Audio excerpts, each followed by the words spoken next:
Welcome class. बच्चों, आपको याद होगा कि हम लोगों का बिजनेस मैथमेटिक्स के अंदर दो बुक्स है, जिसमें एक है बिजनेस मैथमेटिक्स और एक है स्टैटिस्टिक्स। तो मैंने आप लोगों को बिजनेस मैथमेटिक्स के अंदर मैट्रिसेस, डिटर्मिनेंट, डेरिवेटिव और प्लस फाइनेंस, मैथमेटिकल फाइनेंस, ये सारे टॉपिक आपको कवर करवा दिए हैं। लास्ट टॉपिक हमारा रहता है इंटीग्रेशन, जो हम बाद में कैरी करेंगे। तो अब हम इस बार स्टार्ट कर रहे हैं स्टैटिस्टिक्स की बुक, क्योंकि हमारे पास अभी लगभग 1.5 महीना है हमारे एग्ज़ाम के लिए। और स्टैटिस्टिक्स की बुक और मैथ्स के अंदर जो चैप्टर आपके रहते हैं वो मैं पूरी कोशिश करूँगा कि आप लोगों को कवर करवाऊँ। तो आइए स्टार्ट करते हैं। सबसे पहले हम स्टैटिस्टिक्स के बारे में। तो सबसे मोस्ट इम्पॉर्टेंट पॉइंट, सर ये जो स्टैटिस्टिक्स की बुक है हमारे पास, इसमें कितने टॉपिक हैं? देखो बच्चों, इसके अंदर कम से कम 5 टॉपिक है जो मेन है। और सबसे बड़ी प्रॉब्लम पता क्या है, स्टैटिस्टिक्स के जो टॉपिक है ना वो लिंक है। यानी अगर आपको एक चैप्टर क्लियर नहीं हुआ तो समझ लीजिए आगे के कोई चैप्टर क्लियर नहीं होंगे। सर मतलब कहने का ये है कि जैसे तुम लोग छोटी क्लासेस में जो स्टैटिस्टिक्स पढ़ते थे, मान लो आपने मीन पढ़ लिया, मीडियन पढ़ लिया, मोड पढ़ लिया, तो उसका कोई आगे यूज़ नहीं होता था। लेकिन यहाँ पर जो टॉपिक है वो सारे के सारे लिंक है। अगर आप लोगों को एक टॉपिक क्लियर नहीं हुआ या उसको क्लियर तो हुआ लेकिन आगे जब बढ़े तो वो याद नहीं रहा तो भी प्रॉब्लम आएगी। यानी स्टैट के अंदर सारी की सारी चीज़ें एक दूसरे से लिंक हैं, जुड़ी हुई हैं। तो ना केवल आपने इसे ढंग से समझना है बल्कि इसको आगे के लिए याद भी रखना है। ठीक है ना। अब स्टैटिस्टिक्स में हमें कौन कौन से चैप्टर्स को कैरी करना है, तो देखिए स्टैटिस्टिक्स का सिलेबस मैंने आप लोगों को अभी तक नहीं बताया था, तो मैं जल्दी से पहले थोड़ा सिलेबस बताऊंगा और फिर मैं तुम्हें चैप्टर स्टार्ट करवाऊंगा। इसमें जो हमारा पहला चैप्टर है वो है सेंट्रल टेंडेंसी। जो हमारा फर्स्ट चैप्टर होगा वो होगा सेंट्रल टेंडेंसी। और जब मैं पढ़ाऊंगा तो मैं तुम्हें डिटेल में बताऊंगा कि ये सेंट्रल टेंडेंसी क्या होती है।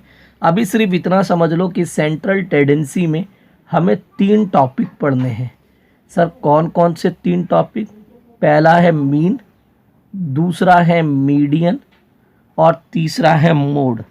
सुनते ही ऐसा लग रहा होगा कि अरे ये तो बहुत आसान है, बच्चों वाली चीज़ है। लेकिन मैं आपको बता दूं कि हमारे यहाँ पर जो मीन है वो बहुत एडवांस होगा बीकॉम के अंदर।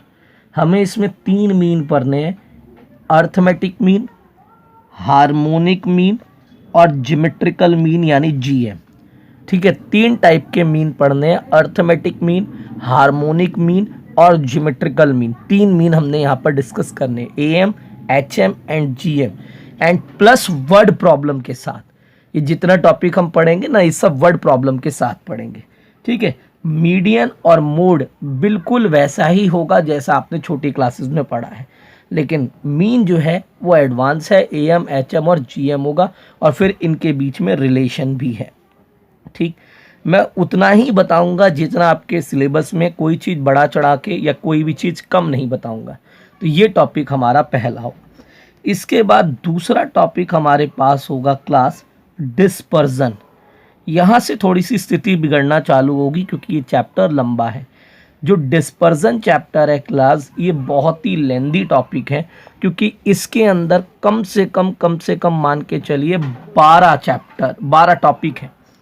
इसमें 12 टॉपिक हैं। कौन कौन से टॉपिक्स हैं? इसमें पहला टॉपिक है हमारे पास रेंज। अब रेंज मैंने लिख तो दिया है लेकिन रेंज के भी अपने सब टॉपिक होंगे, जैसे कोफिशिएंट ऑफ रेंज और इसके बाद रेंज डेविएशन, बहुत सारी बातें इसके अंदर आने वाली हैं। ठीक है, तो रेंज हो गया। रेंज के बाद इसी तरीके से इसमें अगला टॉपिक होगा कोटाइल। ठीक है, लेकिन ये जो कोटाइल आप पढ़ोगे ये भी एडवांस होगा। ठीक है, जैसे इसमें हम पढ़ेंगे inter quartile range, quartile deviation और कोफिशिएंट ऑफ कोटाइल डेविएशन। तो ये सारी बातें इसमें हमारी आएंगी। इसके बाद आएगा mean deviation about mean, mean deviation about median और इसके बाद coefficient of mean deviation, coefficient of mean deviation about mean, coefficient of mean deviation about median. देखिए क्लास को ये सोच के मत छोड़ दीजिएगा कि सर आज सिलेबस बता रहे, चलो वो तो जब चैप्टर शुरू करेंगे तब देखेंगे। नहीं, मैं आप लोगों को सिर्फ अभी स्टार्टिंग के 10 मिनट्स में सिलेबस बता रहा हूँ और फिर रीज़न के साथ जो चैप्टर स्टार्ट करूँगा, रीज़न दूंगा कि मैं ये चैप्टर क्यों स्टार्ट कर रहा हूँ। ठीक है ना। तो डिस्पर्जन में इसके बाद हमारा अगला टॉपिक है वेरियांस। यहाँ से अब मैं आपको बता दूं कि लिंकेज इतना बढ़ जाएगा कि अगर आपको ये चीज़ें याद नहीं रहेंगी तो आप फ्यूचर में नहीं कर पाओगे, क्योंकि मैं आपको एक बहुत सिंपल सा एग्जांपल देता हूँ। मेरी बात को और मेरे पॉइंट को बहुत अच्छे समझने की कोशिश करना। ये जो वेरियांस है, जब हम छोटी क्लासेस में होते थे तो वेरियांस हमने वहाँ भी पढ़ा है, लेकिन वहाँ क्या होता था कि हमने मान लो अगर 3 मेथड है, direct method, assuming mean method और स्टेप डेविएशन मेथड, तो जिससे हमें अच्छा लगता था हम उस एक मेथड से इसे पढ़ लेते थे। लेकिन यहाँ ऐसा नहीं होगा, यहाँ पर वर्ड प्रॉब्लम टाइप के सवाल होंगे, तो यहाँ पर आपको direct method, assuming mean method, step deviation method, A to Z एक एक मेथड आना चाहिए क्लास, एक एक मेथड। बिकॉज कोई सा भी मेथड कहाँ यूज हो जाए कोई फिक्सिंग नहीं होती। इसीलिए इनको समझते समय मैं बच्चों को हिदायत देता हूँ। जब भी मैं हर साल ये बीकॉम को कराता हूँ तो मैं बोलता हूँ कि मेक श्योर कि इसके अंदर आप नोट्स ज़रूर बनाएं। अगर आप नोट्स बनाएंगे ना तो समझ लीजिए आपकी स्टैटिस्टिक्स बहुत अच्छे से क्लियर हो जाएगी। इसके बाद अगला टॉपिक है हमारे पास स्टैंडर्ड डेविएशन। Standard deviation. इसके बाद अगला टॉपिक है हमारे पास कोफिशिएंट ऑफ स्टैंडर्ड डेविएशन। और लास्ट टॉपिक है कोफिशिएंट ऑफ वेरियांस या कोफिशिएंट ऑफ वेरिएशन बोलते हैं इसे शॉर्ट फॉर्म में CV। And plus word problem, यानी जितने टॉपिक तुम यहाँ पर देखोगे उन सब के ऊपर वर्ड प्रॉब्लम होगी और उनका कंबाइंड क्वेश्चन होएगा। सर कंबाइंड मतलब combined SD, combined variance, combined mean, ये सारी चीज़ें इसके अंदर आएंगी। तो इसीलिए ये चैप्टर थोड़ा सा लंबा चैप्टर होता है, क्योंकि देख लो इसमें टॉपिक बहुत सारे हैं। अगर एक एक टॉपिक को आप एक एक क्लास में या दो टॉपिक को एक एक क्लास में कवर कराओ तो भी 5 से 6 क्लासेस लगती ही लगती हैं। इसके बाद अगला टॉपिक है क्लास कोरिलेशन। यहाँ से अब देखिए मैंने कहा था ना ऊपर वाले टॉपिक वेरिएंस से चीज़ें जुड़ने लगेंगी। अब अगर आपने ये वाला क्लियर किया होगा तो ये ऑटोमेटिक आपको समझ में आने लगेगा। तो कोरिलेशन बहुत इंपॉर्टेंट चैप्टर है। इसमें हमने सबसे पहले पढ़ना है कोवेरिएंस। पहला टॉपिक होगा कोवेरिएंस। दूसरा टॉपिक होगा रैंक कोरिलेशन। इसके बाद अगला टॉपिक होगा क्लास हमारे पास कार्ल पियर्सन मेथड। और लास्ट टॉपिक होगा स्कैटर डायग्राम। ठीक है ना, ये हमारा टॉपिक है। इसके बाद चौथा टॉपिक हमारे पास ये चैप्टर है रिग्रेशन एनालिसिस। बेटा जितने भी ये एनालिसिस होते हैं ना ये बहुत इंपॉर्टेंट होते हैं और काफ़ी ज़्यादा डिटेल में इन्हें पढ़ना पड़ता है। तो पहला एनालाइज यहाँ से चालू होता है रिग्रेशन एनालिसिस। इसके बारे में मैं ज़्यादा नहीं बता पाऊँगा क्योंकि ये थोड़ा सा टेक्निकल चैप्टर है। इसमें हमें 2 इक्वेशंस बनानी सीखनी होंगी, एक x ऑन y एंड एक y ऑन x। ठीक है, x on y and y on x। बस इतना समझ लीजिए कि रिग्रेशन एनालिसिस कोरिलेशन का बड़ा भाई है। कोरिलेशन 2 चीज़ों में रिलेशन बताता है और जो रिग्रेशन होता है ये दोनों के बीच में लीनियर रिलेशन बताता है। लीनियर मतलब इक्वेशन बना देता है जिससे कि हम एक वैल्यू को फाइंड कर सकते हैं अगर दूसरी वैल्यू गिवन हो, है ना। यानी कोरिलेशन खाली रिलेशन बताता है और रिग्रेशन एनालिसिस दोनों के बीच में क्या बताता है, लीनियर रिलेशन, जिसकी मदद से हम क्या कर सकते हैं, किसी भी एक वेरिएबल को फाइंड आउट कर सकते हैं if second variable is given. 5वां टॉपिक है हमारे पास टाइम सीरीज एनालिसिस।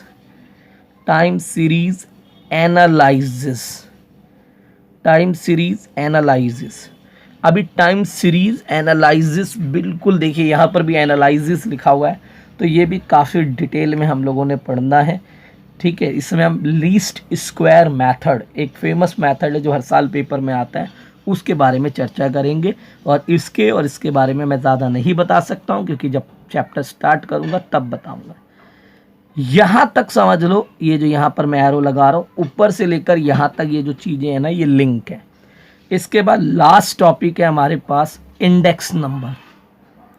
ये इंडेक्स नंबर जो है वो किसी से भी लिंक नहीं है, यानी इस चैप्टर का किसी से कोई लेना देना नहीं है। बाकी चैप्टर जो है ना, मैं ऐसा नहीं हो सकता कि मैं पहले टाइम सीरीज करा दूं या पहले रिग्रेशन करा दूं, हो ही नहीं सकता।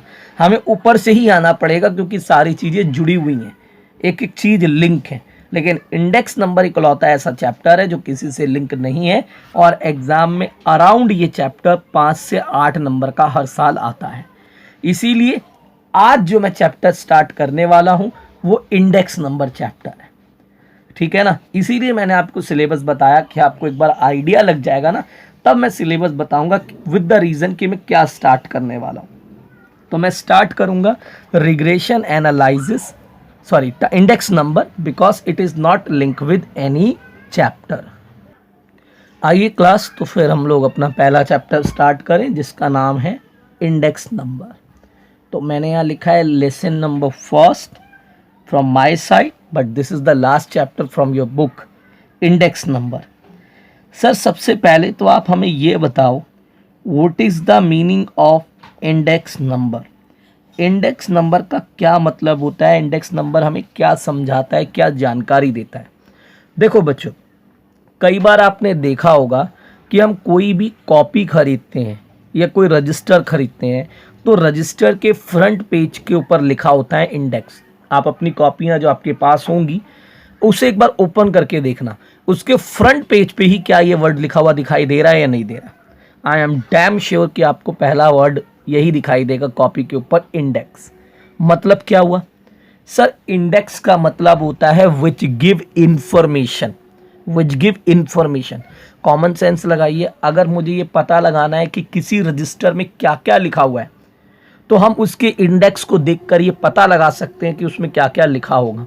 अगर सामने वाला पर्सन इंडेक्स को मेंटेन कर रहा है, इंडेक्स में सीरियल नंबर, डेट, चैप्टर का नाम और रिमार्क, ये सारी बातें लिखी होती हैं। यानी किस बच्चे ने कौन सा चैप्टर किया, कौन सी तारीख को किया, और उसको करने के बाद उसे स्कूल से क्या रिमार्क्स मिले, ये सारी बातें इंडेक्स के अंदर होती हैं। यानी इंडेक्स बेसिकली क्या करता है, उस कॉपी की इंफॉर्मेशन देता है। तो इसका मतलब हम कह सकते हैं कि इंडेक्स नंबर का मतलब हुआ विच गिव इंफॉर्मेशन। मैं भी डेफिनेशन नहीं दे रहा, मैं सिर्फ मीनिंग निकालने की कोशिश कर रहा हूँ।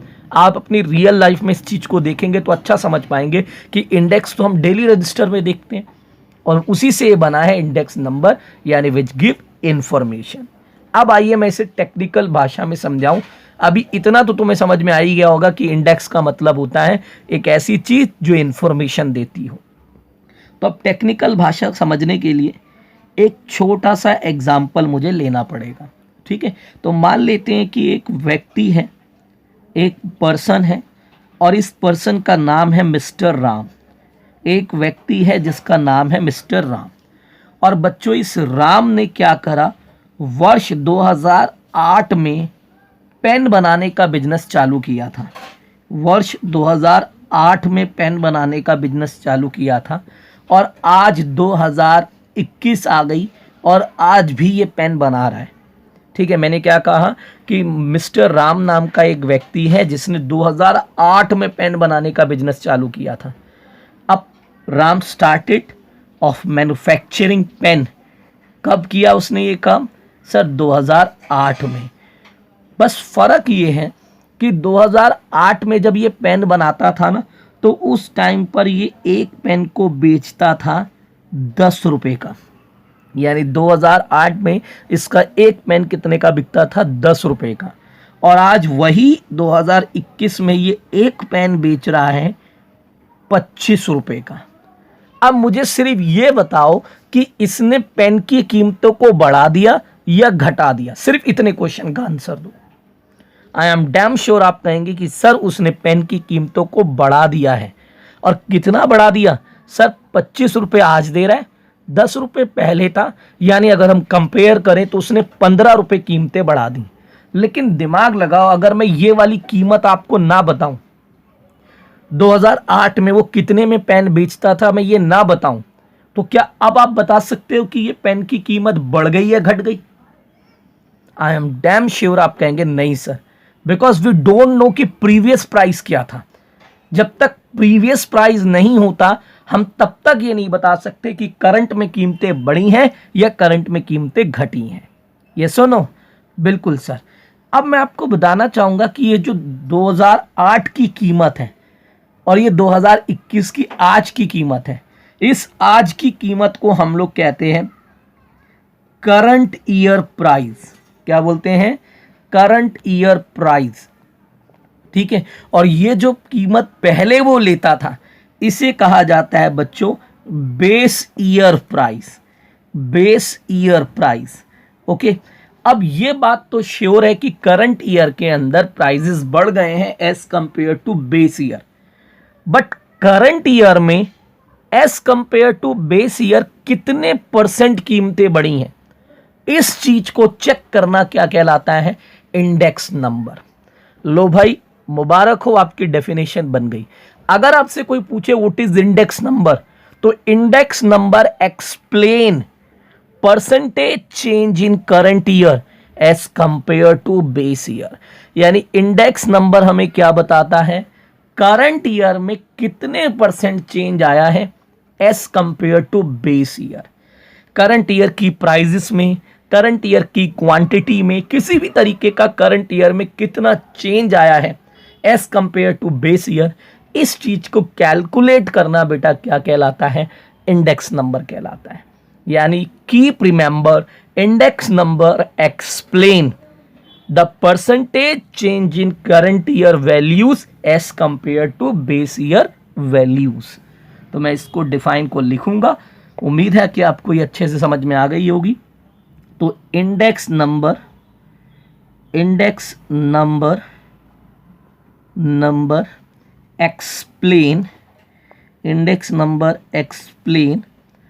परसेंटेज चेंज इन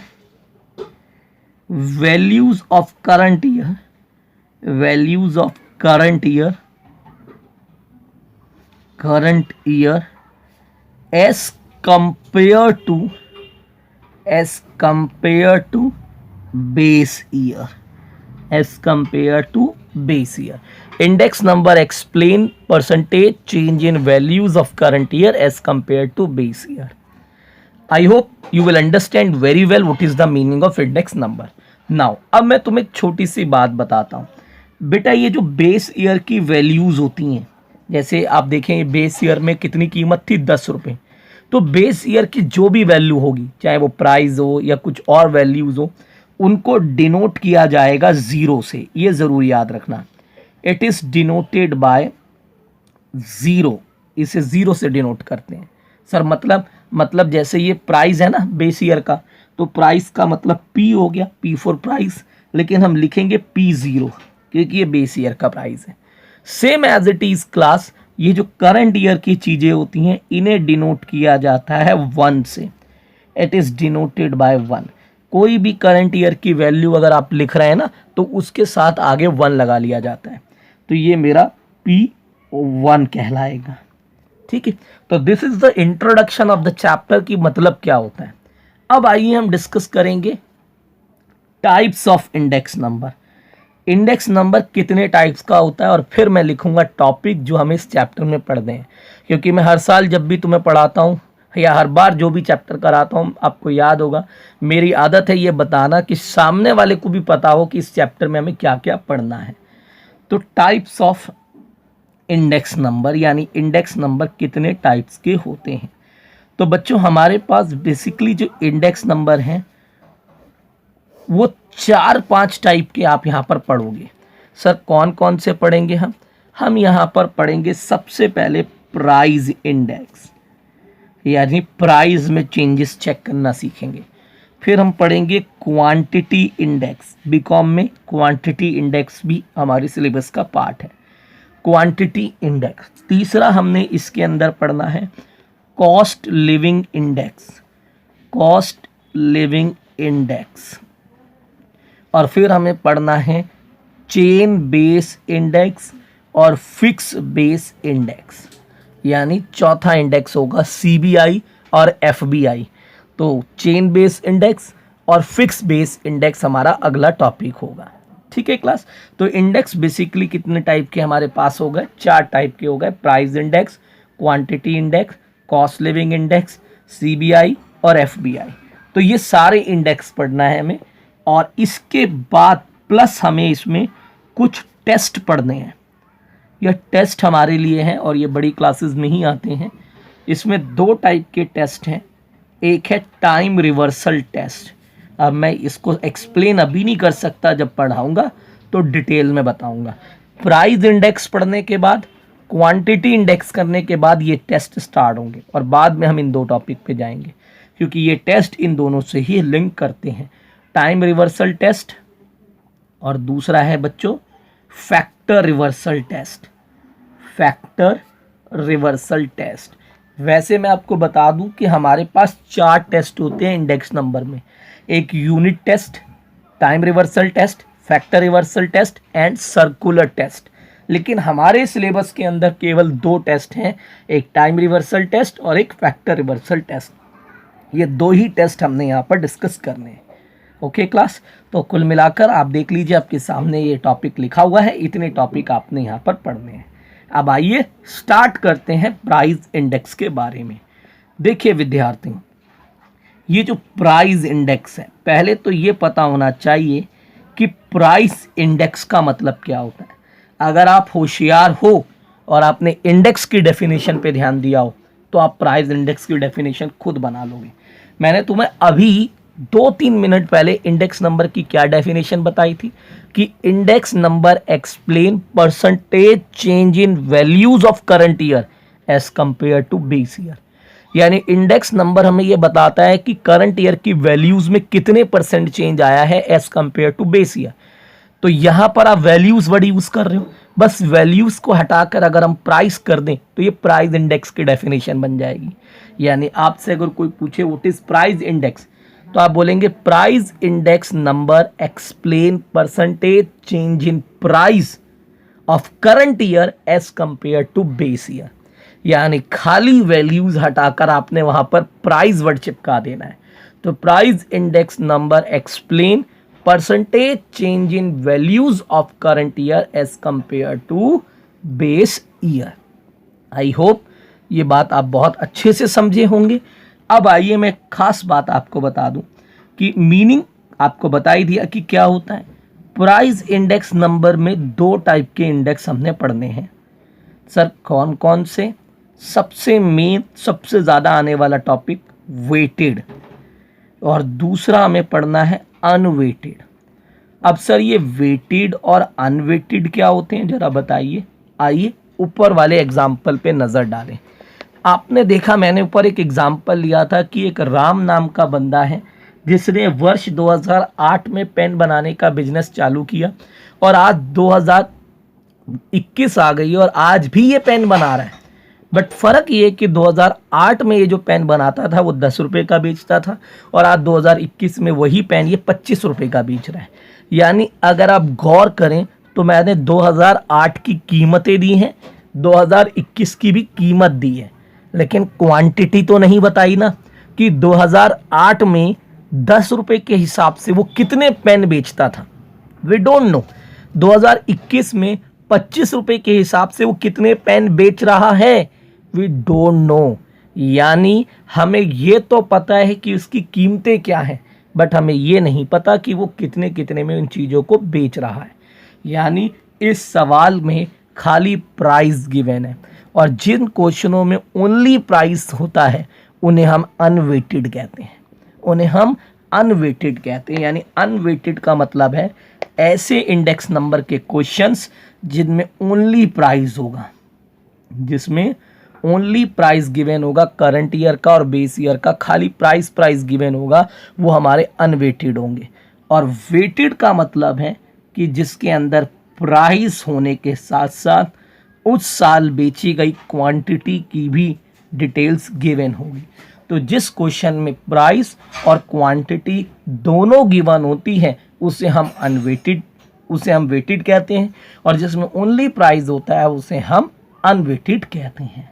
तो ये दोनों हम डिस्कस करेंगे डिटेल में। तो पहले हम स्टार्ट कर रहे हैं वेटेड, क्योंकि सबसे ज़्यादा पॉसिबिलिटी इसकी होती है पेपर में आने की। तो आइए स्टार्ट करते हैं वेटेड।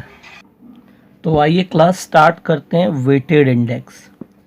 बच्चों ये जो वेटेड इंडेक्स है ना, इस इंडेक्स के अंदर दो चीज़ें गिवन होंगी, ये बात तो आपको पता ही हो गई सर। एक प्राइस गिवन होगा और एक क्वांटिटी गिवन होगी, ठीक है।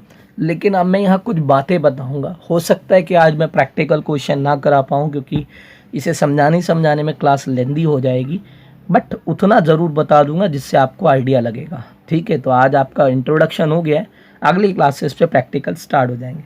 सबसे पहला पॉइंट, वेटेड में हमें पता है कि इसमें क्या गिवन होता है। एक तो प्राइस गिवन होता है और एक क्वांटिटी गिवन होती है। ये सुनो सर, बिल्कुल। लेकिन दिमाग लगाओ, ईयर भी तो दो हैं, बेस ईयर और करंट ईयर। तो प्राइस भी दो हो गए, एक बेस ईयर का प्राइस और एक करंट ईयर का प्राइस। अब बेस ईयर के प्राइस के लिए हम P0 लिखते हैं, करंट ईयर के प्राइस के लिए हम P1 लिखते हैं। और क्वांटिटी भी दो हो गई भाई, एक बेस ईयर की क्वांटिटी और एक करंट ईयर की क्वांटिटी। अब बेस ईयर की क्वांटिटी के लिए हम Q0 लिखेंगे, करंट ईयर की क्वांटिटी के लिए हम Q1 लिखेंगे, ठीक है। अब ये देख लीजिए कि प्राइस और क्वांटिटी दोनों जिसमें हो वो वेटेड क्वेश्चन होता है। वेटेड में प्राइस जो होगा वो दो दो होंगे, बेस ईयर का प्राइस, करंट ईयर का प्राइस, क्वांटिटी दो होंगी, बेस ईयर की क्वांटिटी, करंट ईयर की क्वांटिटी। तो इसे निकालने के जो मेथड बने हुए हैं, हमारे पास टोटल 6 मेथड हैं।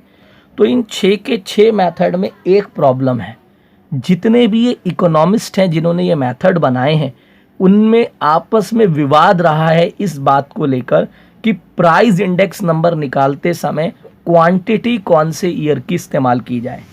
लेट मी रिपीट अगेन, मैंने कहा कि इसको निकालने के जितने भी मेथड बने हुए हैं ना, उन सभी मेथड के जो इकोनॉमिस्ट हैं ना, उनमें आपस में इस बात को लेकर मतभेद है कि प्राइस इंडेक्स निकालना है तो प्राइस इंडेक्स निकालना है तो प्राइस तो दोनों यूज होंगे, लेकिन क्वांटिटी कौन सी यूज की जाए, Q0 या Q1।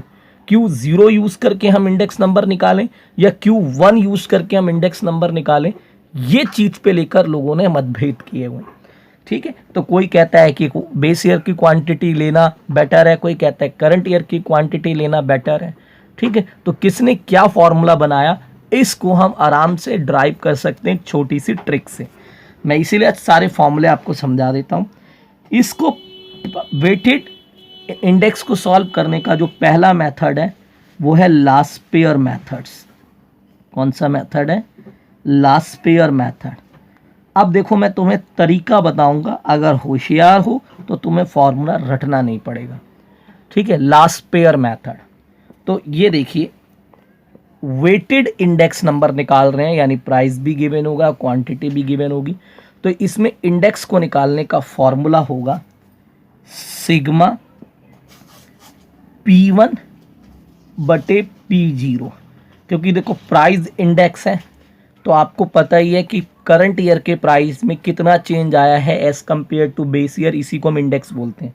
तो करंट ईयर का प्राइस ऊपर लिखेंगे, बेस ईयर का प्राइस नीचे लिखेंगे। लेकिन क्वांटिटी कौन सी ले, Q0 लें, Q1 ले, तो ये इनके नाम से मैं आपको कुछ ट्रिक बताऊंगा जिससे आप आसानी से इसे ड्राइव कर सकते हो।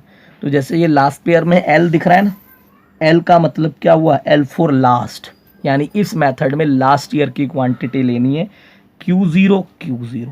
तो कुछ ऐसी ट्रिक्स हैं जो अभी पूरी करूंगा तो आप खुद कहोगे कि सर वाकई बहुत अच्छी ट्रिक्स थी, हमें फॉर्मूले याद हो गए। तो सिग्मा P1 Q0 अपॉन में sigma P0 Q0 multiply by 100, ये फॉर्मूला बन गया। यानी किसी भी फॉर्मूले को बनाते समय P1 P0 तो लेना ही लेना है, क्योंकि current year price, base year price, क्योंकि हम प्राइस इंडेक्स निकाल रहे हैं। क्वांटिटी में मतभेद है तो इसके नाम से मैंने ड्राइव कर दिया L फॉर लास्ट, यानी लास्ट ईयर की क्वांटिटी लेनी है। और प्राइस इंडेक्स नंबर को डिनोट किया जाता है P01 से, क्योंकि इसका मतलब है change in price as compared to base year in current year, यानी करंट ईयर में कितना चेंज आया है बेस ईयर की तुलना में। अब इसी को निकालने का दूसरा मेथड है हमारा पास्चे मेथड। अब पास्चे मेथड का भी फॉर्मूला आपको रटने की ज़रूरत नहीं है, आप खुद ही ड्राइव कर सकते हैं। फॉर्मूला है P01 बराबर सिग्मा P1 बटे सिग्मा P0 यानी करंट ईयर बेस ईयर।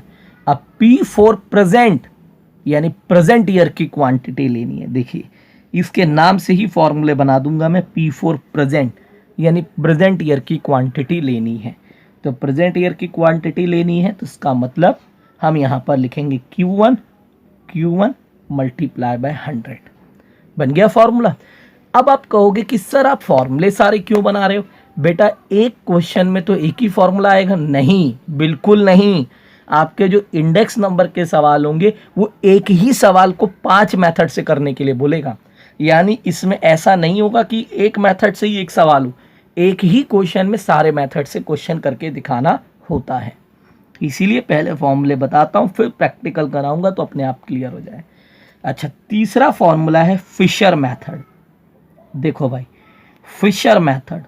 अब फिशर जो मेथड है इसकी भी आप ट्रिक है आराम से बना सकते हो। देखो फिशर में F का मतलब होता है फ्यूजन। F का मतलब क्या होता है? फ्यूजन। और फ्यूजन मेरे हिसाब से आप अच्छे से समझते होंगे। आपने देखा होगा बहुत सारे डांसर्स दो डांस की फॉर्म्स को मिलाकर एक नई फॉर्म बना देते हैं, इसे हम फ्यूजन कहते हैं। सेम एज इट इज़ आपने देखा होगा म्यूज़िक बनाने वाले लोग क्या करते हैं, म्यूज़िक रीमिक करके उसको नया बना देते हैं, तो वो फ्यूजन है। फ्यूजन मतलब दो चीज़ों को मिलाना। तो जो फिशर है वो ये कहते थे कि फ्यूजन करो, यानी दोनों ईयर की क्वांटिटी यूज़ करो, लास्ट ईयर की भी यूज़ करो और प्रेजेंट ईयर की भी यूज़ करो। इसलिए इनका जो फॉर्मूला बहुत सिंपल है, लास्ट ईयर की क्वांटिटी भी यूज़ करो, करंट ईयर की भी क्वांटिटी यूज़ करो। तो कॉमन सेंस लगाओ, लास्ट पेयर में लास्ट ईयर की क्वांटिटी आ गई, पास्ट में प्रेजेंट ईयर की क्वांटिटी आ गई। तो फिशर के लिए कोई अलग फॉर्मूला नहीं, लास्ट पेयर और पास्ट को इनटू करके रूट कर दो, जो रिजल्ट आएगा वही आपका फिशर का आंसर होगा। क्यों? क्योंकि लास्ट पेयर में लास्ट ईयर की क्वांटिटी आ गई, पास्ट में प्रेजेंट ईयर की क्वांटिटी आ गई, तो दोनों यूज़ करना है ऐसा फिशर ने कहा था, इसलिए इन दोनों को रूट कर दिया जाता है। आई होप बात समझ में आई होगी। अब एक बात बताओ मुझे, अभी और मेथड भी हैं। जो लास्ट पेयर है वो लास्ट ईयर की क्वांटिटी यूज़ करता है, प्रेजेंट की नहीं करता, तो इसका मतलब ये पार्शियलिटी कर रहा है। सेम एज इट इज़ जो फिशर है पास्ट है वो प्रेजेंट ईयर की क्वांटिटी यूज़ कर रहा है, आगे की यूज़ नहीं कर रहा है, यानी ये भी पार्शियलिटी कर रहा है। लेकिन जो फिशर मेथड है ये दोनों क्वांटिटी यूज़ करता है, इसलिए फिशर को दुनिया का आइडियल मेथड माना जाता है। जो फिशर मेथड है वो दुनिया का आइडियल मेथड है, क्योंकि ये दोनों ईयर की क्वांटिटी यूज़ करता है एंड प्लस ये टाइम रिवर्सल और फैक्टर रिवर्सल टेस्ट को वेरीफाई कर देता है। बाकी जितने भी ये मेथड है ना, सारे मेथड उसमें फेल हो जाते हैं एक्सेप्टिंग फिशर मेथड, इसलिए फिशर मेथड को दुनिया का आइडियल मेथड माना जाता है। यानी कीप रिमेंबर, अगर आपसे कोई पूछे कि फिशर को आइडियल मेथड क्यों मानते हैं, तो इसलिए मानते हैं क्योंकि इसके अंदर सबसे पहली बात कि दोनों ईयर की क्वांटिटी यूज़ होती है और प्लस ये टाइम रिवर्सल और फैक्टर रिवर्सल दोनों टेस्ट को वेरीफाई करता है। इसके बाद चौथा मेथड है क्लास डॉर्बिश एंड बाउले मेथड। डॉर्बिश एंड बाउले मेथड। तो मैंने आपको बोला ना कि आपको याद नहीं करने दूंगा, बिल्कुल कुछ ट्रिक्स ऐसी बताऊंगा जिससे आप अपने आप इसे कर लेंगे। देखो डॉर्बिश में ये डी है, डी फॉर डिवाइड और बी फॉर बोथ। लो भाई मुबारक को फॉर्मूला बन गया, यानी P01, D for divide, B for both, यानी डिवाइड कर दो बोथ। बोथ मतलब लास्ट पेयर और पास्ट को, लास्ट ईयर की क्वांटिटी इसमें आ जाएगी, प्रेजेंट ईयर की क्वांटिटी इसमें आ जाएगी, तो दोनों के आंसर को जोड़कर अगर आधा कर दें तो वो डॉर्बिश बाउले का आंसर आ जाता है। लास्ट पेयर से जो आंसर आया, पास्ट से जो आंसर आया, दोनों को जोड़कर अगर हाफ कर दोगे तो वो डॉर्बिश बाउले का हो जाएगा।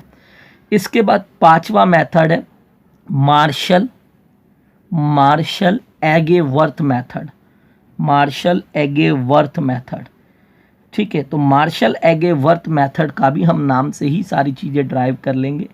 M फॉर मिक्स, ये कहता है दोनों ईयर की क्वांटिटी को मिक्स करके यूज़ करो, मतलब इंडेक्स नंबर बराबर सिग्मा P1 बटे P0। ये देखिए मैंने करंट ईयर प्राइस ले लिया, बेस ईयर प्राइस ले लिया, और M फॉर मिक्स, दोनों क्वांटिटी को मिक्स कर दो, यानी Q0 प्लस Q1 जोड़ दो, Q0 प्लस Q1 जोड़ दो और मल्टीप्लाई बाय 100। तो ये हमारा बन जाता है मार्शल एगेवर्थ मेथड। इसके बाद लास्ट मेथड है कैली मेथड, वो अपने आप में अलग मेथड है, तो जब चर्चा करेंगे तब बताएंगे। तो हमने आज पांचों मेथड के फॉर्मूले आपको समझाने की कोशिश की है। उम्मीद करता हूं कि आपको ये क्लास अच्छे से समझ में आई होगी। अगली कक्षा इसी पे हम प्रैक्टिकल क्वेश्चन करेंगे बच्चों। तो आज की क्लास के लिए इतना ही, तब तक के लिए धन्यवाद, गुड बाय।